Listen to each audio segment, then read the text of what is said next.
తల్లి కూతుర్లు ఇద్దరు కలిసి బయట మకామేశారు. డాడీ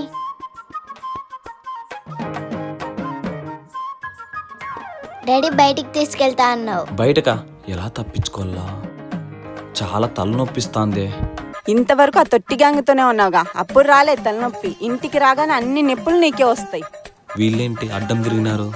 వదిలితే కొట్టేటట్టున్నారుగా. అయినా నీకు అప్పుడే చెప్పాను కదా మీ నాన్న గురించి. మీ డాడీ బయటికి రాకూడదని అడ్డమైన ప్లాన్స్ వేస్తాడు. వాటిని మనం అస్సలు కేర్ చేయొద్దు. డీల్. డాడీ తీసుకెళ్తావా తీసుకెళ్ళవా? నువ్వు నా కూతురు కాదే, పిశాచివి. తగలడండి.